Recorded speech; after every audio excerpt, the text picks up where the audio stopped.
mean, how many times have they been sued? Zeppelin for stealing people's riffs from New Orleans, dude. You know it's the truth. I mean, it is what it is. Yeah. It is what it is. Sam, I want to jump ahead. Tommy Dreamer on Stone Cold Steve Austin's podcast said that you pretty much OD'd in Milwaukee and died. Whoa. And then it wasn't Milwaukee, it was Indianapolis. All right. He's got the wrong city. Listen. I felt we were like 40. Here, I'll tell you what. I want to go over a few things. So Bill Alfonso thought you were dead. Who was in the studio? Florida? No, I wasn't Florida. Listen. Correct me what's up. There. Let him say Bill Alfonso hid the drugs because he thought you were dead, but they revived you and you went on to wrestle. Tell the story. Because he thought he was dead. Dude, Raven fucking story. I was thinking, you gotta understand, this was like crazy days with the pills. We had like rolling different doctors, getting 80 Oxycontin 80s from this guy, 80 oxys from this guy, 80 oxys from this guy. Dr. Robert. I never even thought about shooting a fucking drug, or obviously I would have done it by then. Who knows how old I am at this point? You know what I mean? Jeez. So Raven, alive I right look now? over the stall. I'm like, why the fuck is Raven? It was like the second or third time that he'd been sitting in the stall. So I look over the stall and he's fucking shooting. I'm like, what the fuck are you shooting? He goes, I'm shooting an oxy. I'm like, I gotta try it. So he told me do not shoot an 80. I'm like, dude, I'm snorting like 5 80s a day right now and an 8-ball. And fucking, you think I'm worried about shooting 180? So I shoot the fucking 80, get in the car, pass right the fuck out. My lips start turning blue. Fonzie's next to me. It's Rhino's first day on the job. Rhino's driving. He had to tell you, Rhino freaked the fuck out coming back in the next day. So these guys are driving down the road. Whoever calls fucking 911, they pull over. The ambulance comes. They hit me with the fucking the fucking needle to the heart. Take me to the hospital. I wake up at like 2 in the morning. Wake up 2 in the morning. I'm like, whoa, what the fuck am I? I said something to the nurse, and I'm like, I had done. I pulled the fucking things out. They had me hooked up to a bag or whatever, banana bag. I pulled them out, and my phone happened. My phone and my shirt or something was fucking behind me. I called Fonzie, said, yo, Daddy, we're right around the corner at the Marriott. But I think it was close enough that I might even walked. So, yeah. Wait, but he's not shocked you're alive. He's not shocked you're alive? Well, he's like, dude. Hey, cool, you're alive. Come on over. On my watch, the night that fucking him and Bueller, right? Fonzie's got heat for some reason with Paulie. I'm not sure exactly what it was. So Fonzie bled like a fucking pig. I take Fonzie to the hospital on fucking Broad Street. And he goes in there, emergency room. He lost like, I don't know, if you have like 8 points of blood, he lost like 5 of them or something like that. You know what I mean? They were worried about him. 3 hours of the docs. 3 hours later, I'm fine. He's like, we're getting the hell out of here, Sid. The doc goes, no smoking, no drinking this. I had a cocktail waiting for him and a cigarette in the fucking car. Well, yeah, dude, the dude just lost like 65% of his fucking blood. Yeah. Oh, my God. How do you arrive in ECW where everything obviously changes for you? What? How do you arrive in ECW? How did you wind up in ECW? Dude, I was there. I had more seniority than anybody. Nobody was in that company longer than me. I left for a year and still had more seniority. From the Eastern Championship Wrestling. Yeah, dude. So how did you wind up in there with Todd? Dude, me and Todd just hit it off. Todd's like one of those people that just fucking it's like Stryker is with me. There's just people that are called familiars. And it's like somebody that you just know. Dude, I get goosebumps even thinking about those 2 guys. Dude, they're just my familiars, and me and Todd just hit it off great from fucking day one. So soon, I didn't even know. So Joel Goodhart goes under.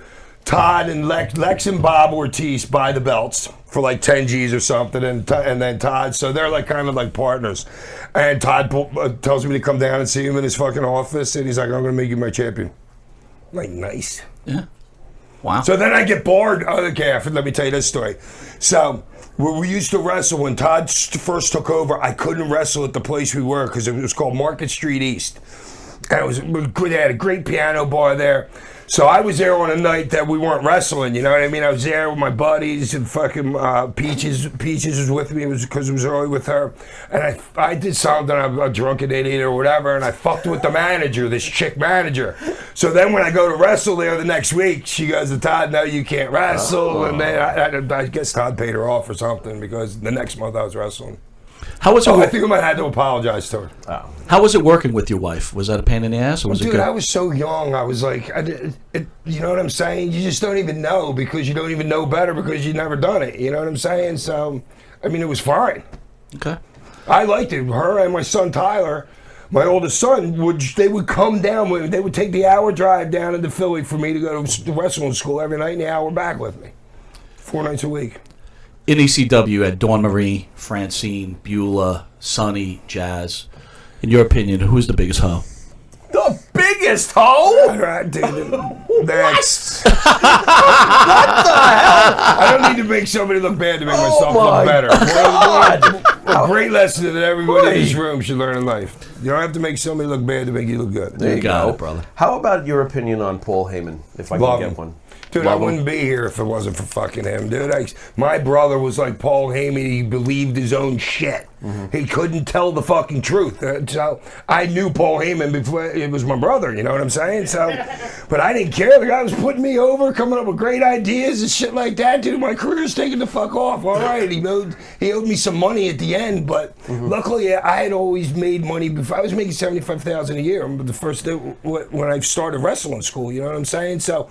Wait a minute, you were making $75,000 a year wrestling, or did you have a separate job? Yeah, in a regular job. What were you doing? I was selling newspapers for the Philadelphia Inquirer, not one by one. I would put like 10 kids in one of the Sandman vans. I would take them to a neighborhood. They would go around and sell like 100 orders on a Saturday. They pay me $25 for each one, and I give them like $5 to $7, depending on how many they wrote. Okay. So that's a gutsy move then, leaving that type of job to go to professional wrestling, right? Well, it was only certain. Well, there I had a little problem because I had Peach's sister take it over, and she was a girl and she was young, and the boys from the hood abused her and stuff. You know what I mean? But it worked out in the end. I had some money saved, so. How is your relationship with Heyman now? We don't have one. I can't even remember the last time I talked to him. Really? Yeah. Haven't spoken I don't know. I'm stupid, though, dude. I could have talked to him a year ago, but I just wouldn't remember it. But I don't think so. Probably, I don't know.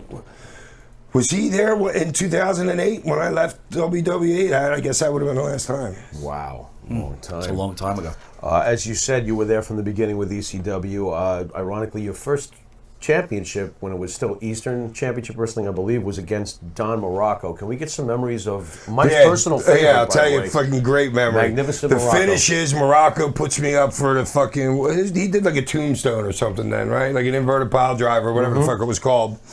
Peaches, and he brings me over by the ropes. Peaches throws the powder in his face. He falls back, pin 1, 2, 3. I didn't see it because of the position what I was in, and subsequently you learn by fucking up. She goes to throw the powder, but you have to have powder mixed with 50% salt or 50% sugar, or it's not flying anywhere. You know what I mean? We didn't know that back then, you know what I mean? So she threw it, it went nowhere, and Morocco goes like this. There's like a puff. Morocco he runs into it. I can't stand up. Morocco takes a step forward and goes, and then falls back. That's hilarious.